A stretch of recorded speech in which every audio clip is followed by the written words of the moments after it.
Okay. Oh, well, I was working a minute ago. It always does this. Apparently somebody's taken it to heart here before that it's time to replace this piece, and I think it is. Do you want to try that one? I'll have to try another one. This one was working a minute ago, but gave up the roast. We'll try this one. That's better. Hey. When in doubt, always carry two. Back up. Welcome, St. Cloud Rotary. Good afternoon. The best place to be at for lunch on Tuesday, or even without the lunch. It's just a great day out there and great to see you all. Let's play Which Rotarian Is It Anyway with our guest host today, Drew Hultgren. All right, good afternoon. It's time for Which Rotarian Is This Anyway?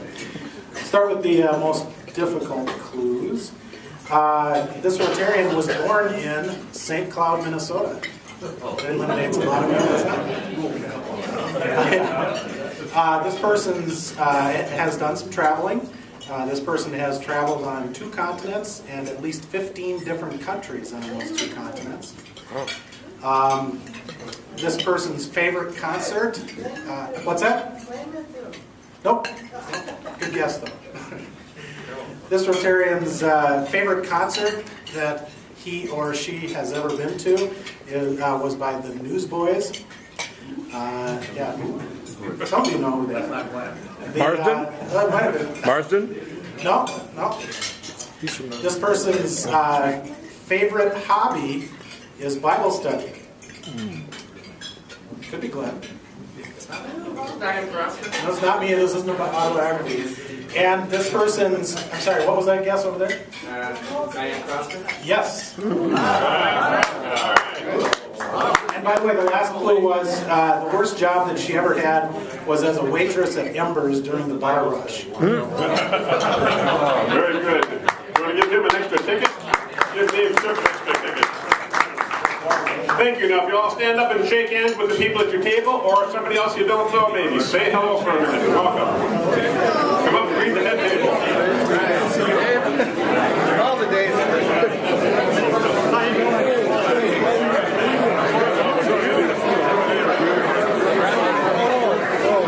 I didn't realize that was going on until I saw it. Okay, on the wall is the 4-way test. As a Rotarian, of the things we think, say, and do. Is it the truth? Is it fair to all concerned? Will it build goodwill and better friendships? Will it be beneficial to all concerned? And then, what are we going to sing? We're going to sing number 16, Home on the Range. That's a new song.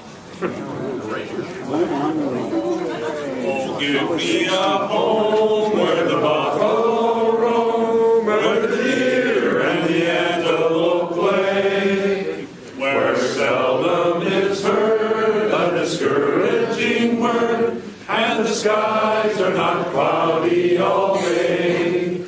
Home, home on the range, where the deer and the antelope play, where seldom is heard a discouraging word, and the skies are not cloudy all day.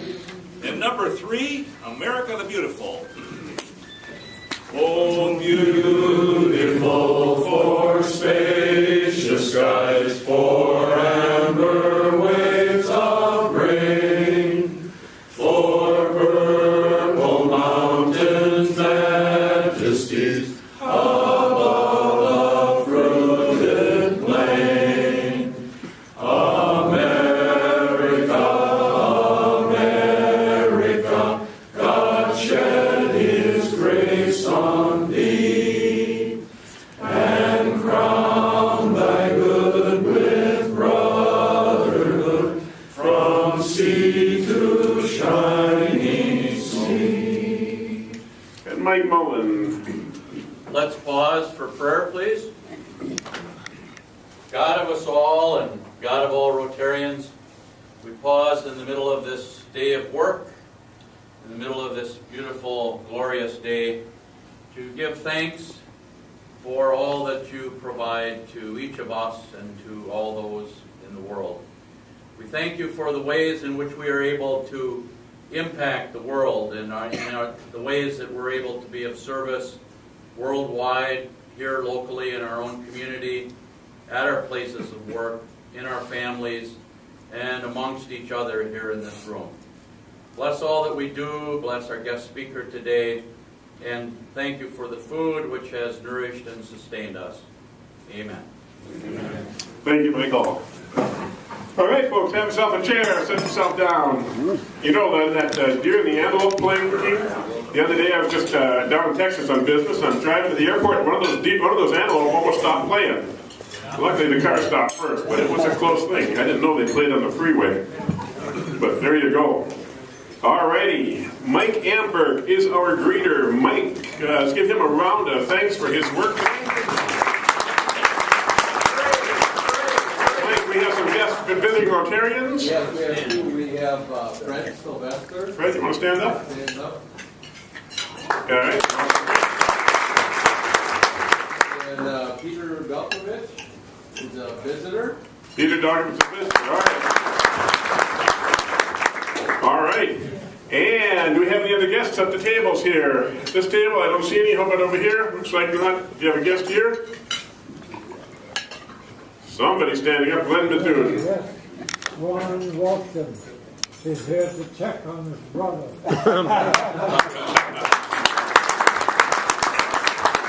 All right, Drew has a guest back there. Yes, I have Chris Neri with me, the Director of Development and Admissions at St. Paul Christian. All right, welcome. And how about the back table? Anybody over here? Back over here, Steve. Yes. These guests, we have two guests from St. Dutch Prep today. Maggie Kaufs will be giving us a small talk, and then Emiliana. Where is Amelia? She's related to me somehow. I can never figure out how that all works. Okay. And who else we got? That was Andy. How about Drew? Do you have a student from? Oh, sorry. We'll get somebody else for a second. Christy Gill and Christy. Yes, I have Nick Molesta here from Cathedral High School. All right. And Jeff Holcamp. Please welcome from Tech High School, Paul Kaiser. Paul's going to be speaking. You ready for him now? No, in just a couple minutes we'll get him on there. We got three speaking today. Okay, Dave Trahey's here. Dave, I saw. What do we got, Dave? Thanks, Jim. Would you please help me welcome Jack Hine from Apollo High School. And now Drew. Sure. Thanks, President Jim. I'd like to introduce Andrea Timms from St. Paul Christian. Hello, Andrew. Okay, let's just do one thing quick, and that's draw so that poor Michael can sit down and have himself something to nibble. Draw a number. Everybody take your number out of your pocket. Oh, the guys are putting their last dollar in. 767. 767. Who's got it? Oh, right over here. Nice, has it over here. Give him the loot. All righty. Now we're going to have three different students speaking today. Amelia, Amelia's going to speak because she didn't get a chance in.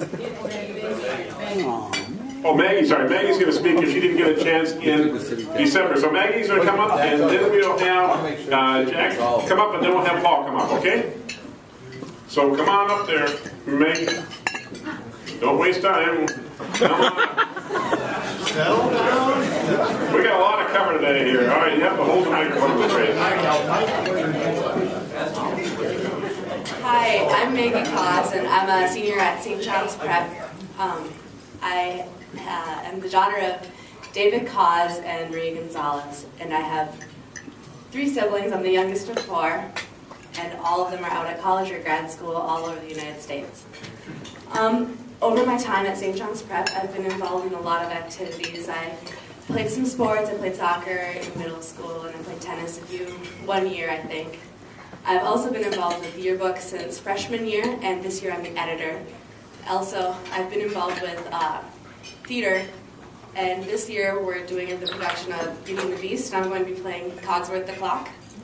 And that should be in late March that we're doing a production of it at Paramount. So hopefully you guys can come and see it when it's ready to show. This past summer I went to Ecuador. I was there for 5 weeks in rural Ecuador, and I was teaching English to some indigenous children, and I went 5 days a week, every week, and taught English to a class of about 20 kids ranging from ages 7 to 18, and it was just really a great experience, and I learned a lot from it, and I feel that it will lead me on in my choices of what I want to do with a career after high school and after college. So I've been looking at colleges, and I've applied to quite a few, and I've been accepted, which is good. So while I'm at college, I'm hopefully going to study Spanish and international relations or history, because I would really like to become a diplomat or something in that way. So going to other countries, traveling and meeting new people, experiencing different cultures, because that's something that's very important to me. As I've been growing up, the biggest influence, other than my parents, that's the people, are my siblings, because I've seen them. They've all made their choices. They're going into sciences, they're doing this, they're getting internships, getting accepted to colleges and grad schools, and it's just been a really great experience for me to see them do all these things and go, I can do the same thing too. I can do better than them, but not in a bad way. It's a little bit of competition, but that's probably the biggest influence, that the people who have had the biggest influence on me.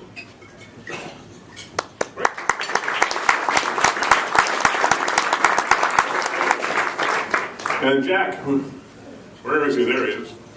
Come on up. St. Cloud Apollo. Yes. Hi, I'm Jack Hine, and I'm a senior at Apollo High School, and also currently the treasurer for both the Student Council and National Honor Society at Apollo. I was born and raised in the St. Cloud area with my parents as well as my sister. My father's name is Tom, and he is a freelance video photographer here in town. And my mother's name is Barbara, and she works as the Director of Electronic Communications for St. Ben's and St. John's. They both graduated from Bemidji State University, and my mom actually graduated locally at St. Cloud Cathedral. I have only one sister, Amy, who is currently a senior in college and is preparing to graduate from St. Ben's. After high school, I plan to attend a 4-year college and am in the process of choosing between a handful of schools, both in-state and out. My ultimate goal after college would be to become a working actor on Broadway, but I also am very interested in the field of broadcast journalism. I am heavily involved in my school and have been a part of many community service projects throughout my high school career. Through National Honor Society and Student Council, I have put together as well as carried out several community service projects, from making blankets for shelters around town to landscaping in front of the main entrance of our school.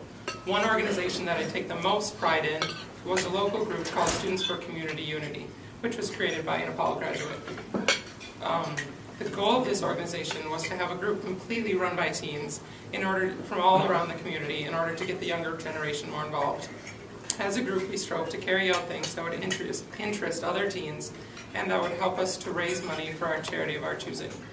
One of our most successful events was a citywide dance that we held in order to raise money for the St. Jude's Children's Hospital. Other things I've been involved with are Kids Against Hunger, volunteering at the VA, and helping out at the Place of Hope. I have lived a pretty fortunate life thus far, and I would say that my most immediate challenge is choosing a college. I never thought it would be as stressful and difficult as it has proven to be. Another challenge I face every day is staying true to my values. I have had the opportunity over the years to meet and befriend a wide range of people from all different backgrounds, races, and religions. The hardest thing through it all is not allowing myself to compromise my morals and my values in order to fit in. I have found that staying true to yourself and being who you truly are is when you'll find yourself the most happy. The biggest influence in my life has come from being involved in theater ever since I was young. I have participated in many school shows throughout the years and have been highly active with grade theater all the way back to 2nd grade. Now as I prepare to graduate from high school and start a new chapter in my life, I have begun to look back and see how much theater has shaped me into the person I am today. It has allowed me the opportunity to meet some amazing people, build some strong social skills, and find a confidence in myself I never thought possible. It has also helped me to develop my musical talents, such as singing, dancing, and acting. I strongly believe that I would not be where I am today without the help of great theater, and I'm so grateful to have it as a resource in this community. I would like to conclude by saying thank you for this opportunity to be a junior Rotarian and to represent Apollo High School.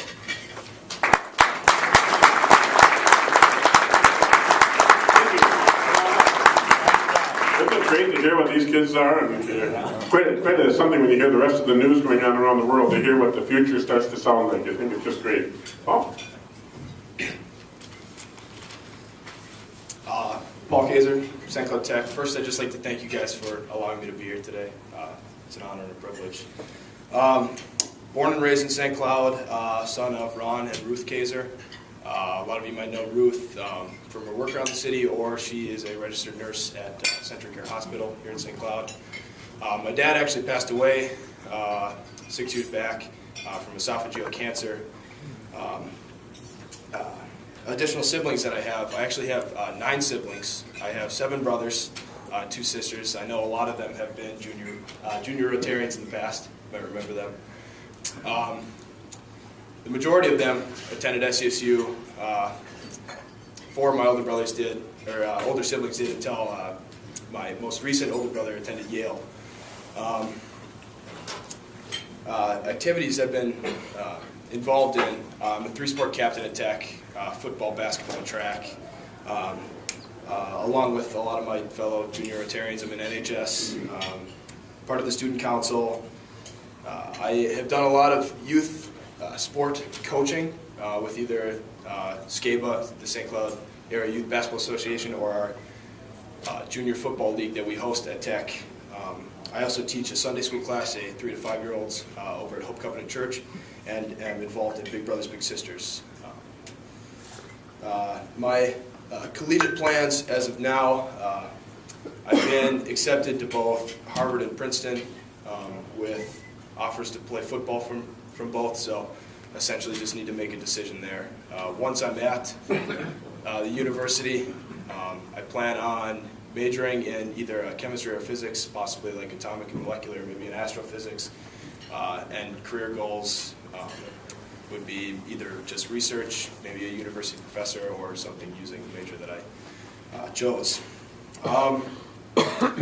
The greatest challenge in my life has to be coping with the consequences of my father's death. You know, as a family, emotionally we are, we're over the hump and we're doing fine, but there's still the, lack of a father figure that we as a family have to deal with. So for me currently, as I depart for college, I have to really prepare my younger siblings, specifically the next brother in line, Thomas, to provide that male stability in my family. And that leads to people that have had an influence in my life, and like a lot of people, it would have been my older siblings. It would have been my brothers that, like I'm attempting to do for my younger siblings, did for me. But a non-family member that has had an influence on me would definitely be the coaching staffs that I've dealt with over the years, over my high school career. One of them, Wayne Schluchter, is our defensive backs coach on the football team. And just those people, with the time that I spend with them, being a 3-sport athlete every day after school, they have an influence on you, and those people all had a great influence on me. So again, just thank you for letting me do this, and I really appreciate it.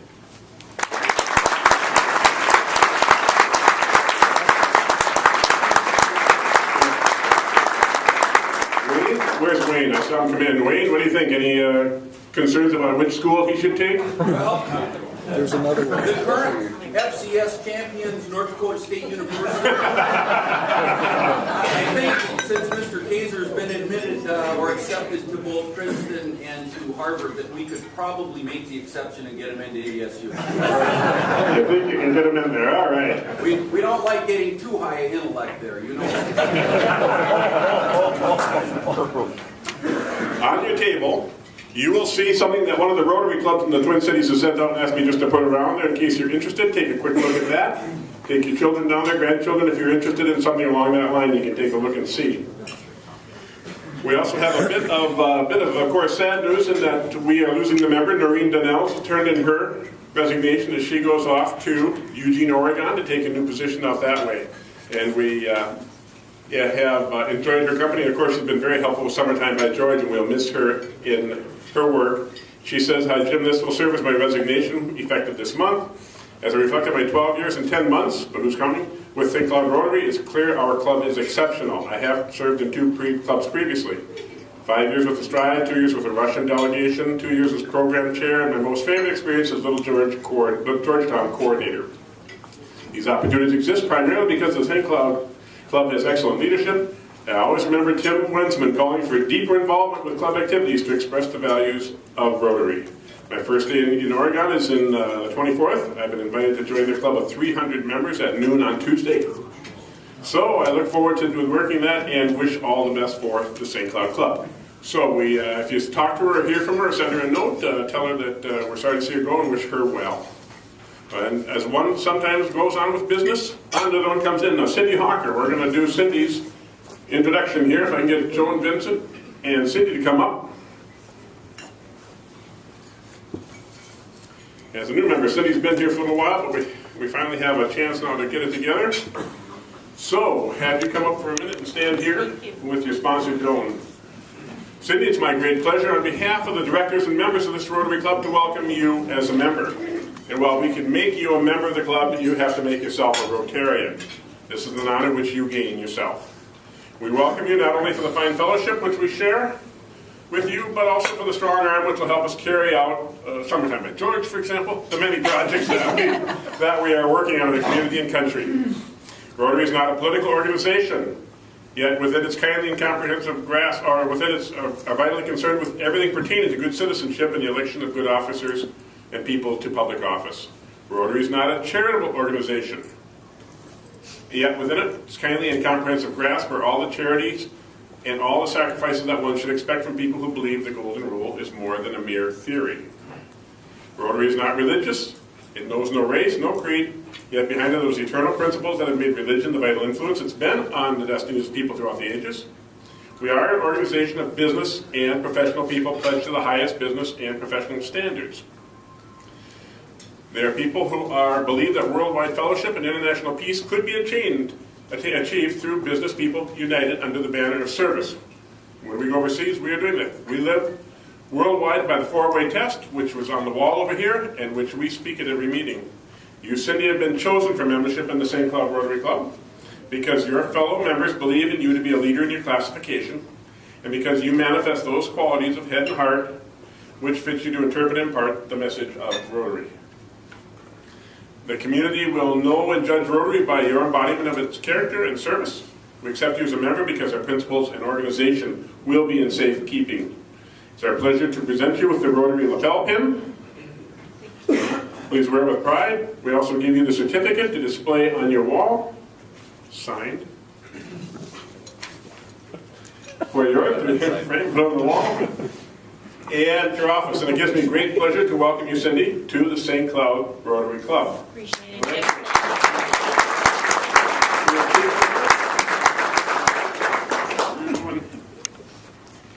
I'm really noted for self-proclaimed Mrs. Dell. So following the 3 fabulous high school and technical college students, it's amazing. And I appreciate your endorsement and your support, and I hope to live up to your honors and accomplishments as an organization. I have been married to the same guy, lucky guy, for 36 years. He's a poultry veterinarian, so I affectionately call him Dr. Giblet, and I have gone around the world following chickens and turkeys. He works in Litchfield. I work in St. Cloud. We live in Plymouth, and we commute, so we have adopted St. Cloud, I have, as home away from home. And I appreciate the opportunity to serve this organization, the community, and all of your interests. And love the fact that you've done so much great work at Lake George, and that you have infused the arts in bringing thousands of people together through music and art.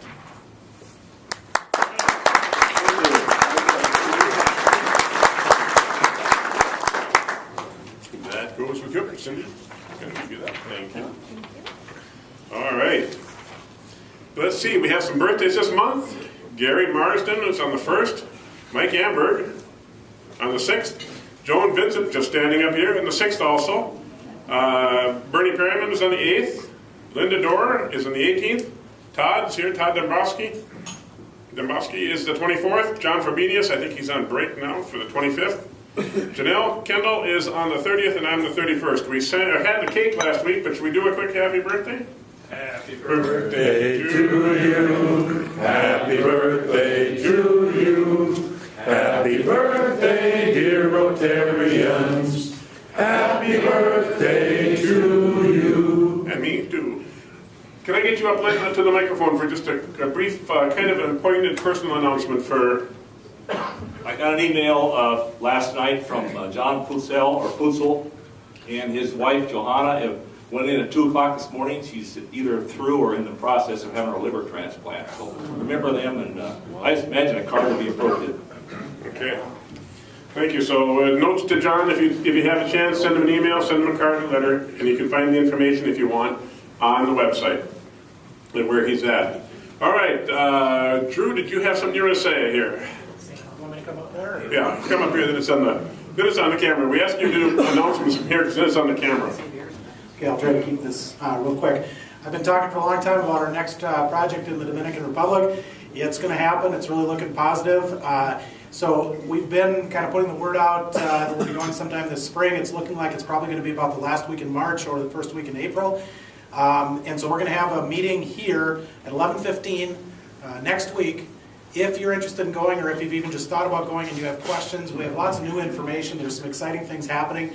There's going to be things for people to do, whether you're a doctor or a dentist or just like me, have no skills at all. There's going to be a lot of things to do. It's also a trip that, because of the location right in Santo Domingo, we're inviting people, if you want to bring a spouse or a teenage child, if you want to, along on this trip. It might be appropriate for that. So 11:15 right here next week if you're interested. Thanks. All right. Thank you, Drew. And I think that's what I have for announcements, unless somebody else had something. I didn't see anybody else come up with it. Okay. That being the case, we have actually a couple minutes for happy bucks. If anybody wants to put up a happy dollar. Anybody happy here? Wayne. Nobody? Wayne? Wayne's got something. What do you got? Well, everybody knows what an IOU is, correct, President Jim? And I have an IOR, IO Rotary. So, as one philosopher once said, today I am momentarily shy of U.S. greenbacks. But I will present this to you. Mr. Taser motivated me to provide happy bucks, but since I don't have enough cash to cover it, I'll pay you with a check next week. But the first happy buck would be this. It's actually a thankful buck. At 3:30 a.m. Christmas Eve morning, I chased a burglar out of our house. And everybody's safe and sound, but it was a harrowing experience. And we've got new locks installed and some things like that. What I would suggest as a note to everyone, lock your doors. We never have locked since I grew up in this house for 40 years. And so it was kind of easy. So part of that's on me. But everybody's safe and sound. But it was quite emotional. Mr. Kaiser has motivated me to do this, so part of my happy bucks go to him and all the great leadership that he's provided. And I still wear his dad's a little memory bracelet in memory of Ron Kaiser, Paul's dad, who we coached together at St. Cloud Tech. I've got some money for the Tech football squad this year that I hadn't contributed yet, but we had 7 wins, and we were one of the 3 co-champions. And then, for those of you keeping score at home, North Dakota State is the Division I national champion in football, and they did take care of business quite handily this weekend. It was a heck of a season. 30 years ago, I had the opportunity to co-captain a team. That's long been forgotten, and these teams are far more superior. And I really mean that. We try and hold the bar relatively low. Hey, we'd love to go ahead and raise it if you want to make that shift. So, there you go.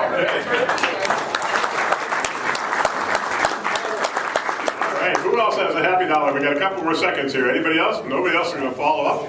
Come on up, Justin. Justin, did we see? Well, that'll be a different story. Yeah, that'll be a different story. There's a small down payment of $3 for the 540, which I was very, very pleased to win this weekend. So thank you. Yeah.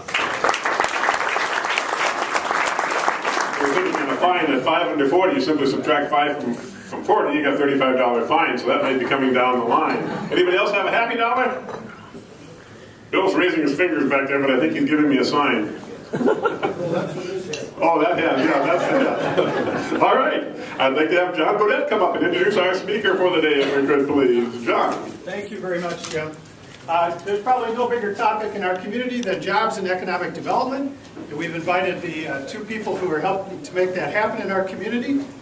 Although they're both kind of psyched out because the student speakers were so darn good there. But we will go on. Kathy Mihalik is the Economic Development Director of the Economic Development Authority for the City of St. Cloud. She started in June. She's provided economic development services for municipalities for 17 years. Previous to St. Cloud, she had been serving 11 years as the Director of Economic Development for the fast-growing Northwest Metro community of the City of Elk River. During that time, she negotiated a variety of business assistant packages which resulted in construction of 1 million square feet of industrial development valued at over $75 million and the creation of more than 600 jobs. It's pretty good. She has a Bachelor of Arts degree in Local and Urban Affairs from St. Cloud State and is a Certified Economic Development Finance Professional. She's an active Rotarian and served as the club president for a year in Elk River. John Kramer is a native of Minnesota, born and raised in northern Minnesota, the East Grand Forks and Bemidji areas, and he graduated from Winona State. He continued his education to obtain several certifications and degrees that have contributed to his overall success in economic development. John has been in a leadership position working with different cities and regions in the Midwest and assisting them in building and rebuilding their economies. Throughout his career, he has faced several different obstacles to growth, and with his leadership brought about positive changes. John's married and has 3 daughters, 2 grandchildren, and still enjoys and finds time for hunting, woodworking, and hockey. So come on up. And, Thank you very much. My Elk River Rotary Club would warn you anytime you put a microphone in front of my face, because it could be long. How long do you have? I'm never brave. But we are going to go through this very quickly because John has requested quite a bit of time and opportunity for questions, and we do want to hear your questions.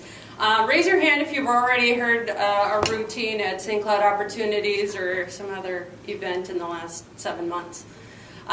1 or 2. John and I have been working very closely since he started in September. I started in June, jointly on efforts to expand and look at the opportunities for economic development in the St. Cloud community as well as the St. Cloud region. With that, we're going to just kind of give you an overview. Can you see around me, over me, under me? Okay. Just a brief history, and you guys are more familiar with this than me, but I've been a very active observer of the growth and development of St. Cloud over the years. I'm actually a central Minnesota native. Sauk Center, original Main Street is where my family grew up. So we've been shopping and getting our health care in St. Cloud area for a long time, and then going to college here, and then working just outside in Elk River and maintaining season tickets at St. Cloud State hockey games. I've been watching the growth and development over the years, and so it's very exciting for me now to be a very close part of that. But over the years, St. Cloud has had multiple development partners addressing economic development, playing different economic development roles in the community, starting with St. Cloud Opportunities back in the 1950s, which was a nonprofit industrial development organization, still around today, still very active in industrial development of I-94 Business Park and Airport Business Park. St. Cloud HRA was formed in the 1960s to address housing and neighborhood issues in addition to expanding their roles in economic development over the years. And then the St. Cloud Area Partnership grew or was established in the 1980s to really market and position the St. Cloud region for economic development opportunities and also provide some focus on business development.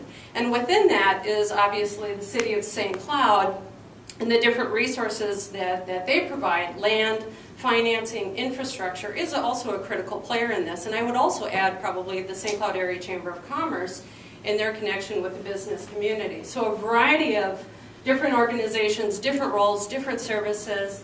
And despite that, St. Cloud's been extremely successful over the years in economic development.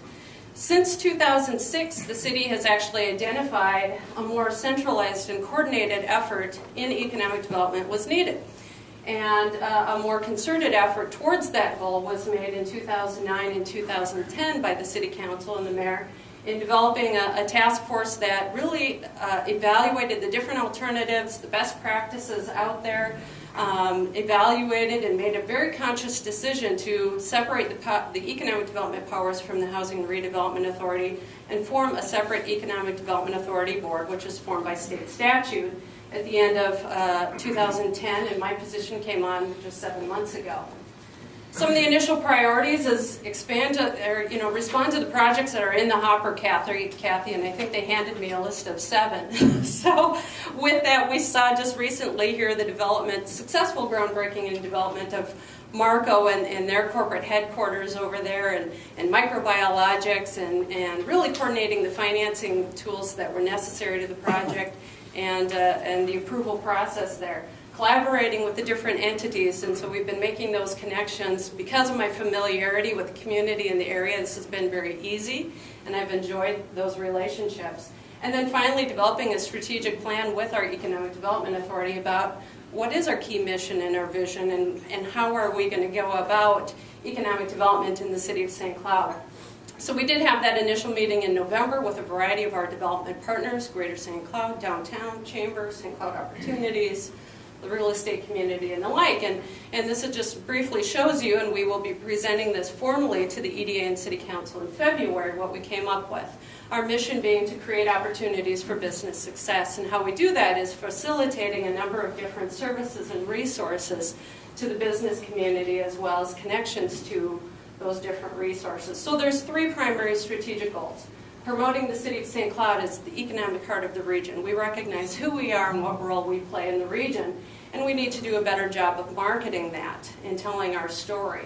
And so we are developing a proactive marketing campaign in conjunction with Greater St. Cloud. In addition, John and I share the same priority, which is retaining and expanding our existing businesses. And if you don't address their needs, it makes it very difficult to attract new businesses to your community. Secondly, is fostering an environment that supports business growth. How can we become a community where we are more business friendly and we enhance the development process? So we'll be taking a closer look at that. It was one of the trademarks we had in the city of Elk River, is the development process we had, how streamlined it was, and it actually became a testimonial from business to business in coming to the city. And then also fostering those partnerships, again, that all deal with development opportunities in the community. Third is facilitating opportunities for business growth, assessing and making sure we have sites that are readily available, with the infrastructure available, and having the data resources to respond to the variety of different business requests and inquiries that our offices receive. And so we're developing that inventory right now, and also looking at financing tools and opportunities available. You'll be reading in the next month about a new program we're taking advantage of, leveraging some flexibility provided by the state legislature in 2010 to have a small business loan fund available to stimulate new construction and substantial renovation in the city of St. Cloud. And so you'll be hearing more about that. And by the way, I did leave some business cards up here, because I know at Rotary meetings there's probably 5 people you needed to see here and 5 people who needed to see you. So if I don't catch you at the end, please grab a card and follow up with me later. Some of the core services that we provide in response to those goals: we coordinate site selection. When there's an inquiry that comes to our office, we engage the development community. We match up the different resources.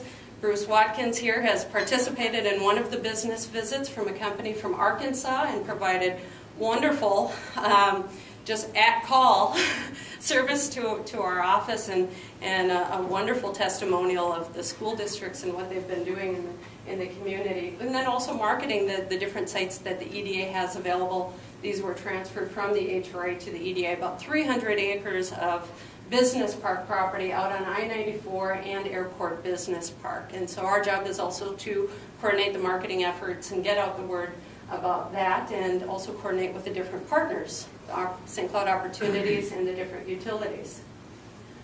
A second out of the 4 core functions that we have is coordinating business financing resources. This is a rendering of the new microbiologics expansion. Microbiologics did not receive all of these financing tools, but when we look at projects on a very customized, individualized basis, we look at the different financing tools that can assist their particular project.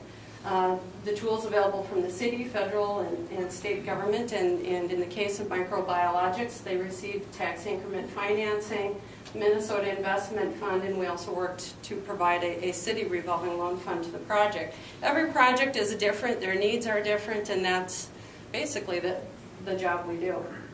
Third is coordinating the internal communications. As I mentioned in St. Cloud, or in Elk River, this became one of our trademark services in coordinating the internal communications when there's a business development project. My service doesn't end from the City Council's approval of the financing tools. My service remains and relationship remains with that company through the groundbreaking, through the construction process, and developing an ongoing relationship with that company. So we coordinate within City Hall, and I think that's why that role is so critical. Communication with planning, zoning, engineering, city council, inspections, finance, and legal on a variety of issues. Our goal, again, being to guide applicants through an approvable and buildable development project and making it very streamlined and in those communications. And these businesses just want to get back to building the widgets that they do that made them successful in the first place, not to get hung up in a development process. And our goal is to ease that as much as possible. And then finally, coordinating external communications with the outside resources on recruitment, retention, and expansion. And this is where our relationship with Greater St. Cloud is really critical and has been strengthened now. And, you know, like I said, Bruce Watkins can attest when we have a business recruitment project or involving St. Cloud State or St. Cloud Technical and Community College, we bring in the appropriate parties depending on each business's needs and interests. And so we coordinate all of that, as you see on that board. And finally, I think this image helps depict the relationship and the organizational structure of where my role fits in within City Hall, also where my office works with the different regional and other development groups in the community. It's a very collaborative effort. I've really enjoyed working with John Kramer, and we want to leave plenty of time for your questions, and so I'm going to turn it over to John.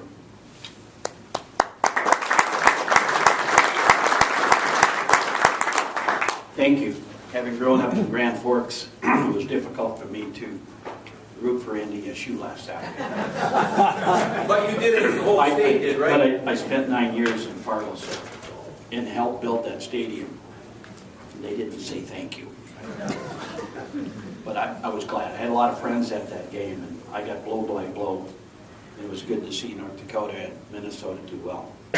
A little bit, the founding directors, as you probably have watched the news and heard, and some of you are in this room, there was 64 founding directors. We're a 501c3 corporation. I'm going to do this real quick so that we can get to your questions. The mission and the vision of the corporation is there to lead economic development as a region, and the vision is to grow the economy. Beyond that regional economic development, there were 500 business cases that the investors, that those original 64 wanted to take a look at and address in developing solutions to that. One, of course, is regional air service, and with the mayor here, Dave is here, understands we got to work together, we got to bring that private sector in, and our goal is air service by first quarter of 2013. But I want to talk more about the regional economic development, because that's the #1 priority of all those 64 investors. And in economic development, it's an economy, and I keep on coming back, it's an economy stupid, and I'm the stupid. You got to keep on remembering what's the base income of that region. And in this area, it tends to be primary sector, and primary sector companies are companies that 80–90% of their sales, their income, is outside of our trade area, outside of our state, outside of our nation. And they bring those sales back into the St. Cloud region and hire people, pay taxes, buy supplies. And because they do that, for every job they generate, 2 or 3 others are generated in the region. So when It's not that we don't care about other types of business, is if that base, that primary base isn't strong and growing, nothing else is. So to grow that, you can do three things, and all three we want to address, but primarily, I'll just talk about one. You either grow what you have, you recruit based on a surplus of something that you have, i.e. labor, and third is you start new companies. And entrepreneurship, venture capital, first tier, all that kind of stuff. So there's a three-tier approach. The most important, and about 80% of your growth, comes from the existing companies. And in this 3-county area, we've got about 650 of those primary sector companies. Some big, some small. Going to them and asking them questions like project what your employment needs are over the next 5 years. What educational levels do those people have to have? What do you see in the future? What prohibits your additional growth? And then taking those problems, i.e. one of them was air service, they wanted air service, they wanted air freight, and then addressing that as a region and solving that problem so we become a competitive solution. And there are going to be a whole bunch of things that we learn, and obviously as a region need to address.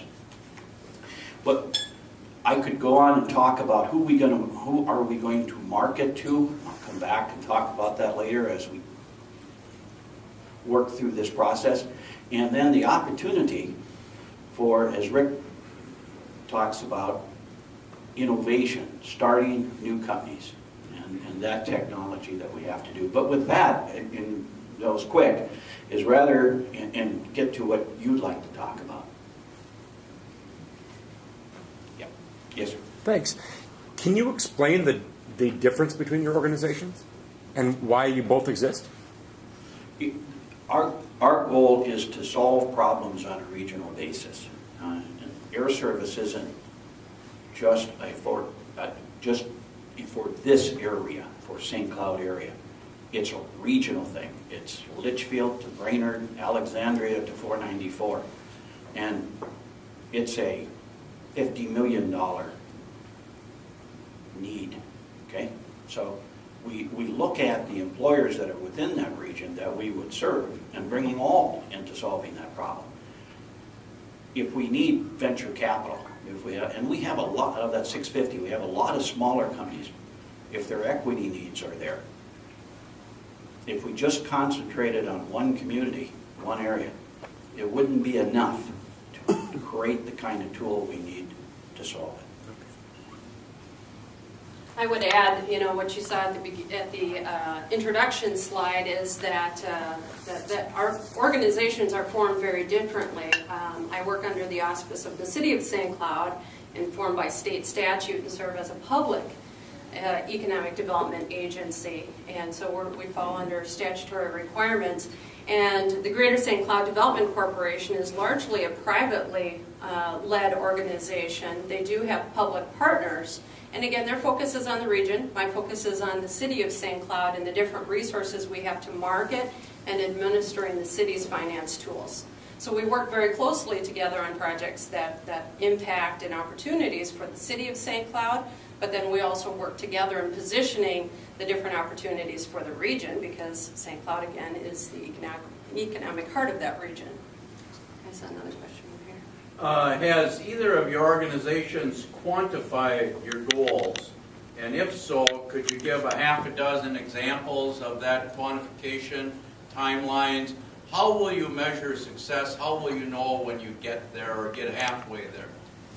As I mentioned, the EDA is undergoing and just completing its strategic planning process right now. We'll be going to the Economic Development Authority Board in early February and to the City Council to present our strategic plan, which will include exactly what you're asking for in metrics and timeframes for accomplishing those goals. The key thing we have to remember is we are a 1.5 person staff department, but we do work very closely to leverage the assistance of a lot of our development partners at the Chamber, Downtown Council, Greater St. Cloud, in related efforts. So that's the response for the City of St. Cloud and economic development. This study we're doing we'll be able to project from those 650 companies, and hopefully we get a good response, what they see, how many jobs they're going to be able to generate, and then what prohibits them from getting there. And then the problems we need to solve to get them there. We don't generate jobs. We work with companies that do and facilitate that to happen. So we'll be able to tell you in a few short months how many jobs that will generate that from the existing companies. We'll be able to analyze that and say, okay, they're going to need 5,000 people in the next, or 4,000 people over the next 5 years. Here's the educational level, the degrees, the experience, and how do we solve that? Okay, so we'll be able to say, hey, there's 5,000 jobs there. We'll also look at 30,000 college students. How many are we absorbing with the current companies? And in 30,000 college kids divided by 4, we're generating a whole bunch of kids. How many are we keeping? So then we start looking at how do we fully, and I hate to use the word sell, but market that labor force nationally and internationally, and how do we compete? And when we do that, just like in Fargo, when we gained 10,000 jobs in 8 years, you focus on who's going to buy that resource. And in about 3 months, we'll make a prediction for you how many jobs we think we can generate by recruiting as well. Very simply, I would add jobs, tax base. Money. Money. Lots sold in the different business parks or selling of existing vacant property. We're working together on a prospect for the former Donlin facility that could potentially bring in 200 new jobs to the region. Other questions? What kinds of companies are you looking to bring in? Are there any that you don't want? One of the goals is to raise the wealth levels of the region. And by that I mean is, it doesn't do us any good to bring minimum wage jobs into this marketplace. And for the most part, primary sector companies don't pay that anyway. They have to compete internationally and nationally, and they tend to be at the higher range. So the goal is, the overall goal is to raise those per capita incomes in the region. The types of companies are going to be based on looking at the companies that we currently have, those 650, understanding what their labor needs are for the next 5-6 years. What's surplus? How many people do we have that don't fit into that projection? And then who could best utilize them? Okay. It's pretty obvious already that we should have about 4 or 5 more companies like ING. We got 30,000 college students. A lot of those opportunities are coming back from India, and they're not $10 an hour jobs, they're $25, $50 an hour jobs. So that's a potential market for us to be very aggressive in. So it's going to be good paying, okay, and utilizing the labor force that we have. As you look at your respective jobs, what percentage of your time is focused on that base businesses, and what percentage of your time is focused then on marketing, either nationally or statewide, to attract new businesses? It's all going to depend. In fact, the staff size here will probably grow. There's 650 companies, and if we to get that opportunity to gain maybe 4,000 or 5,000 more jobs over 5 years, or whatever that number is, you got to do it. So we're going to staff to the ability to get that done with partners like Kathy, okay? Because Benton County has a person, Todd's there too, in Sauk Rapids. So using these staffs to fully get to the existing companies, and then also using them to aggressively market outside this area for the types of companies that we think would be a good match. But it just isn't staff. We've got a lot of that 64 engaged CEOs. When we start focusing marketing, we're going to be taking some of them with us and saying, hey, help us sell this area. So it isn't just staff. It's utilizing those high-level CEOs to help us make that sales pitch. Answer it? For myself, it would probably be 70-30. 70% of my time is spent addressing opportunities or issues by existing companies that have invited us in to have that discussion.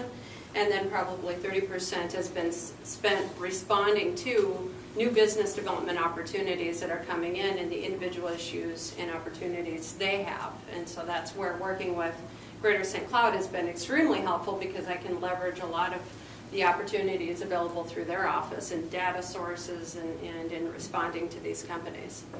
We really haven't done a lot of marketing yet. We need to really establish our both our organizations a lot better first, so that we are better prepared to position how we market the city of St. Cloud as well as the region of St. Cloud.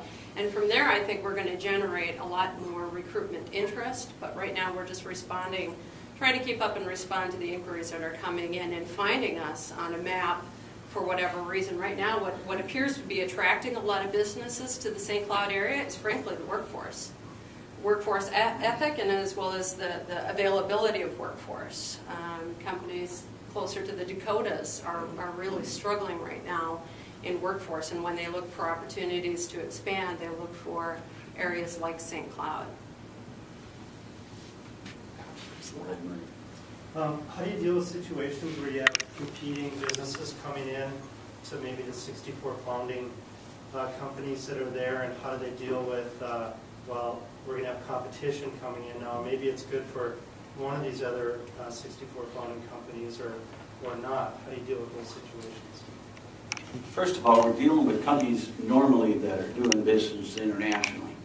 And in most cases, these primary sectors, 40% of their business is international. They're trying to get that. And probably 95% of their business is outside of the state of Minnesota. So as a competitor, if another valve company came in, it doesn't make a difference where their location is. They're still a national, international competitor to Desert. Where they would be a competitor is in workforce. Now, one of the things we've already learned is even during this recession, it's very difficult for our companies to recruit experienced semi-professional and professional. To get that welder or machinist with 10 years of experience, really difficult. And that's already a concern we need to find a solution with. Other regions have done that. So they won't be a competitor in this marketplace for business, but they will be a competitor for labor, and we've got to make sure that we find solutions to help them. One last quick question. Wayne had one. I was an open and published critic of the Marco structure, not because of Marco, but because at the root of it, I look at school districts being involved in economic development and think that that's bad public policy. And the expansion of that is if you need to pass public levies in the next few years, which we do in St. Cloud, dragging the school districts through an abatement process is perceived negatively in the public, in my opinion. Is there any consideration on future economic process or structure of trying to eliminate the school district? It's a small component of what is typically paid in terms of tax. Is there any consideration currently being given to restructuring that? You know, I'm going to answer this not as St. Cloud, not as Greater St. Cloud Development, but as this is not a question that's just here, it's all over. Everybody's budgets are struggling. But we all want to see a growing, stable economic structure, and which requires investment. Now, other states have reviewed things and said, let's not take it out of property tax. TIF is good, but let's look at other economic tools to give these cities the ability to compete on a national and international basis. And by that I mean is if you think eliminating subsidies, and hey, that's great, and I know you don't, but we're in a competition. The last project, which I did in Iowa, was a $700 million project with a Korean firm. And I was competing against Malaysia, the Philippines, and Brazil. And they threw all these incentives onto the table. So it's, if you don't have the ability to compete, even though you've got the labor force and all the other things, when they get down there to 2 or 3, is, you know, we're going to invest $700 million. What are you investing? And so giving these cities a tool, TIF isn't all of it. And Dave could probably talk about more. I've heard already that the League of Cities are talking about how as regions do we make ourselves more competitive and have the tools to do what we need to do to move that economy. North Dakota has a special option sales tax, okay, that every 3 years had to be voted on, and gave the cities the ability to create economic development funds for primary sector companies only. And they couldn't give grants, they could only do loans. Okay? That was a great example. Iowa was looking at a regional property tax because they were building in some areas $300 million industrial parks. And you know, how do you pay for those? So yeah, we need to look at those kinds of tools and pass the burden on the region who are benefiting and not just a St. Cloud. Okay, and with that, I'll catch you later. I'd like to say thank you very much to both of you. Let's give them a round of applause.